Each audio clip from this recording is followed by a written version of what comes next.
right, so hey everybody, we're here for 2023 shop tours.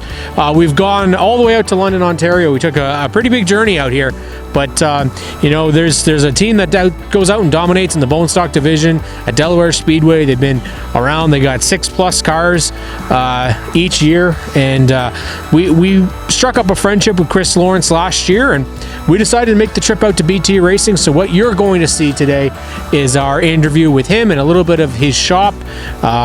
You know, we didn't go for a full big tour. We're gonna go and check everything out because you don't want to give away any secrets. But Graydon, this was a great experience, and we can't wait to share with everybody. What are they going to be able to see in this episode?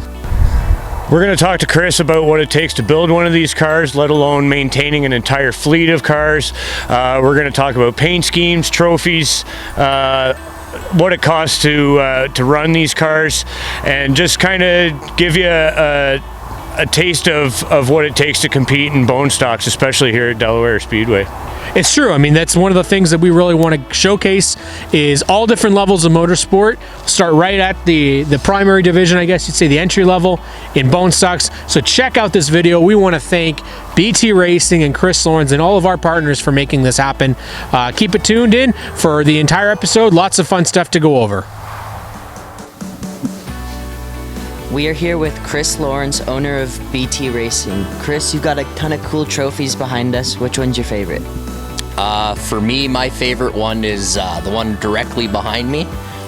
It's a piece of the old Delaware track surface. A guy named Chris Koulos made them for past track champions and winners for the surface. So it's nice to have a little piece of Delaware history out on the wall. Looks nice. Speaking of Delaware, you obviously have a lot of trophies. Can you tell me a bit about that? Yeah, so Delaware's right in my backyard, so we've been running there for the last 15 years. Last season, me and my brother Joe had a really good year in the bone stocks. We were able to rack up 8 feature wins. So that's what those trophies are from last year. Hoping to do something similar next year, but there's a lot of really good competition coming out, so it should be fun. As an owner of a team, you don't always do the driving. Can you tell me a bit about your off-track? It's stressful. It's a lot nicer when you can get into the car, and if something happens to it, you're in control. It's a little nerve-wracking watching some of my cars go around, mainly because I want everybody to do well. I want them to do good in my cars, and I want everybody to have fun. And so we were, I think, all around last year, we were pretty good. We had a lot of drivers come out and drive with us, and I think everybody went home having fun at least. So this one's kind of a bonus question. It's not really about trophies, but I think we all want to know, what does the BT stand for in BT Racing? So the BT actually stands for beer. When my dad went, he went late model racing, and times got a little hard, and they took a year off, and they were up in the beer tent watching the street stocks at the time, and they went, we need to be back out there.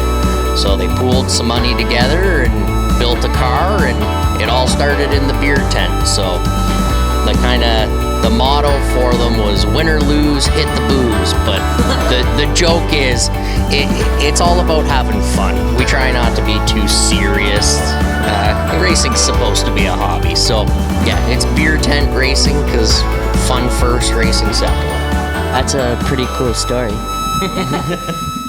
We're sitting here with the latest project in the background, and I'm interested in knowing what it takes taking a car that was on the road and converting it to a bone stock car, Kris. So realistically, it's fairly basic. You can go a lot farther than on some of them than you need to. But the bare minimum, you have to strip the interior out.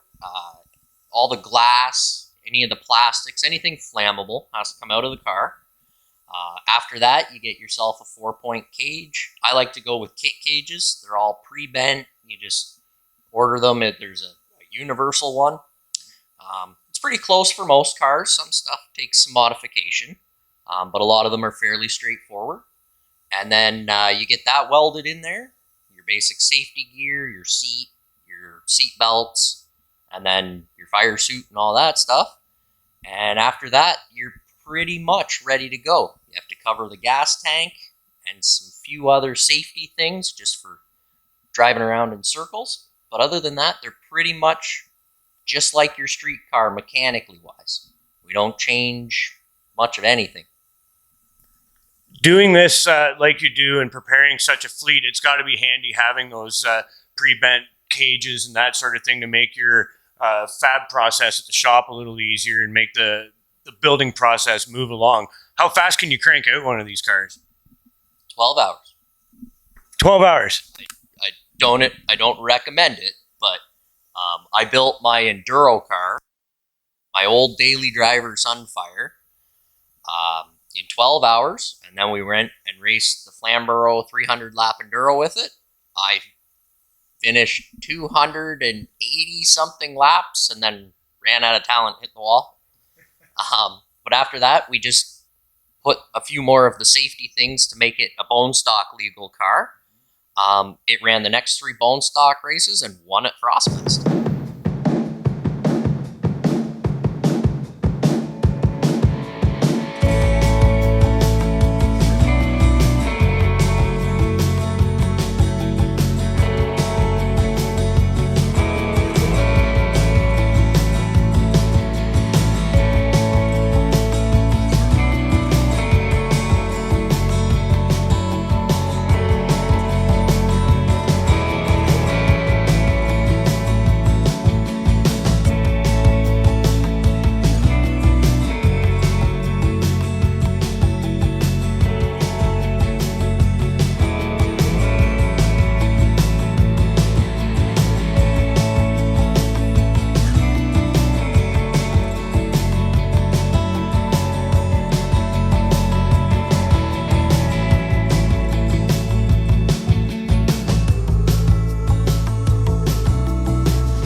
So we're back here at BT Racing. We got Owen here. Owen's repping the young generation here. Owen is how old? 14. 14. So Kris, one thing that we can say about the bone stock division in Delaware Speedway is that it really is a class from 14-year-olds all the way to complete novices like myself who don't even have a license, and to people that want to, get an opportunity. I had a driver last year that rented the car that just, I think it was an airplane pilot or something like that. John Schultz was they came out and just wanted to race, and it's a division that anybody can get into, right? Yeah, so it's kind of nice that way. We've had the luxury of being able to work with some of these new drivers, I guess just the ability to. So I'm really happy about that. But we've had racers come in that ran go-karts that are, I think last year I had a 12 and a 14-year-old hop in the car that ran go-karts. I also had, like you say, old racers. John, he was a 73-year-old that used to race 40 years ago and wanted to come back out and play. So he did it. We've worked with people that are completely fresh to the sport, have never turned a lap. Ideally for me, I like to have a driver that has their own safety gear, just because that's driver related safety, and I like to make sure that I know what I put into my safety gear. I want you to be comfortable with your own safety, and I don't want to be responsible for supplying that. But after that, the cars, they're all built relatively the same. My car gets the same setup as the rental car, gets the same setup as the competition car. They're the same. It's a race out on the track between drivers. So let's take an example. Owen, maybe no experience driving cars yet. No, not yet. Not yet. So how would he get an opportunity to practice the race car before like a rental session? Yeah, so a lot of that will work with newer people that haven't ever been in the seat. But ideally, if you are looking to get into racing, you may know a few people that are fans or around or someone involved. So a lot of the times I'll try and borrow some safety gear, and we do a practice day. And I have a couple two-seater cars. So what we're allowed to do is I'll go out in the driver's seat with you in the passenger seat. We'll take some laps around. I'll show you the track, gas, brake, turn here, this sort of thing, just to get you the basics, because it's a little different than regular day-to-day driving, and if you don't have a license, you don't know what that's like. So we'll do that, and then we'll come in, I'll change spots, I'll sit in the passenger seat, you drive, and I'll give on-the-fly coaching, help get you comfortable. I think the whole time I've done this, I've had probably over 60 different drivers in my cars in the last couple of years, and I've only grabbed the steering wheel twice, and I didn't necessarily have to. We just got a little overconfident going into the corners. But other than that, once we get to that point, I can ride along with you the whole time. If you get comfortable and confident with the car, want to do some solo laps, then we come in, I hop out, you go out, and basically come back in, we get feedback, just progressively work from there. Sounds like a lot of fun, eh, Owen? Jess, I think you might want to race the car. I do. I think we're going to have to do a stickers and scouts practice night. Yeah. All right, so we're back with Kris, and we got his bone stock for 2023, Kris. And one of the things we're curious about was we've talked about how the bone stocks is really a more cost-effective type of racing than maybe other divisions across Ontario. I mean, it is really expensive to race, but how much do you think you could probably put one of these together for? And because you talked about like the man hours, you could get it done in like 12 hours, but how much would it actually hurt the wallet? Yeah, the car you want to drive for a season is not the car you build in 12 hours. The costs associated with it, again, it depends on how far you'd like to go with your builds. You can get very basic equipment, used parts that are still perfectly fine for bone stock application. So generally the costs that you'll have the car itself, which you can get for $200, or I've seen people spend $2,000 on a car. And then you get your kit cage, which fluctuates with the price of steel. So they're typically $600 to $700, I think, give or take. You can get used seats for $100, $150. Window nets, old seat belts that are still in date. You can pick up. Used steering wheels, all that stuff. You can piece a car together properly for $1,500 to $2,000. And again, you're going to spend more if you want to put new suspension, new brakes, new wheel bearings, that sort of stuff. But a lot of the time, like when you buy a street car, you don't need to replace all those on your street car. So you can race with them. There was a lot of cars I had before this one that were rusty cars, and I did not pretty them up for the purpose of they're a bone stock car. It's what they're meant to be. This car I kind of prettied up a little bit more because I didn't want to sell my last car, and I did. So this is the one I plan on keeping till I sell it. Well, you talked about prettying it up. Riley's going to obviously, one thing that Riley and I have in common when it comes to racing is we're all about the looks of the cars, right? We love our paint schemes. So, Riley, what do you want to ask Kris? What paint scheme are you going to be running this year? So for me this year, I'm going with one of my childhood favorites. I'm putting the number 5 Kellogg's Terry Labonte scheme on here. Some slight modifications to a scheme that was run on a newer car just because the wider number. So I want to make it look nice but still keep true to the colors. I'm not a fan of yellow race cars. I don't know why. I get it from my mom. But I bought a streak of yellow cars, and I'm just going to deal with it, and this one's just going to be yellow. I personally think that yellow race cars make it more noticeable because everybody will see you, right? Rookie stripes are yellow. Yeah, but I guess that's true. Yeah, you take Want to be seen then, but we take the whole car. I guess they'll be like, oh, I guess we want to avoid that. It Yeah, can be a good look. yeah. I mean, I think specifically for the Terry Labonte one, you always kind of do a throwback for your cars, right? Yeah, the last couple years I've tried to touch back. It's kind of weird when you, like I've seen this in NASCAR, when you've been doing this long enough to throw back your own paints. It's weird.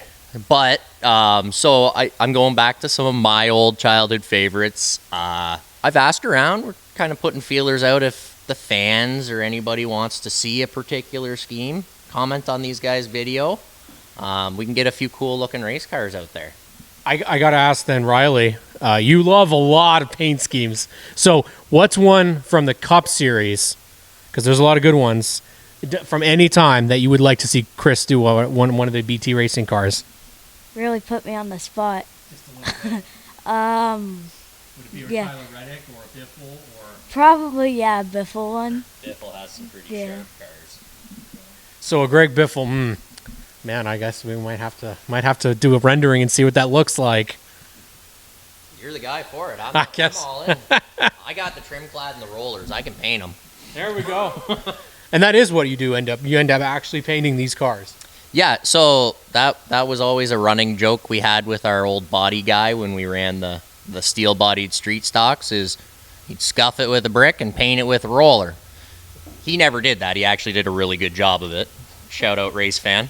But yeah, these cars, we keep it cheap, and I paint these cars with a gallon of trim clad and dollar store foam rollers because they leave a nicer finish. Who would have thought? Amazing. Dollar store, right? That's awesome. Awesome. Keep it tuned for more. Alrighty, so we're out here in the freezing cold, but to announce once again that BT Racing is going to be back with stickers and scuffs on all their cars for 2023, and we were on a good chunk of them last year, and so Kris, obviously for us this is a real big thing that to be on such a big organization like yours, and we're really excited to have you back for this year and continue to be part of the BT Racing family. You guys part of the SNS family for 2023 and hopefully longer. But make sure you guys check them out. BT Racing, they are on social media, right? Yeah, we've got our Facebook page, BT Racing, and then there's a couple Instagram accounts, just BT Racing in there. I'm gonna try and use my social media a little more this year. I've got a bit of a fun little gag planned, so stay tuned for that. We'll try and have some fun with it this year. All right, thank you, Kris Lawrence and BT Racing. We'll catch them out at the track in 2020.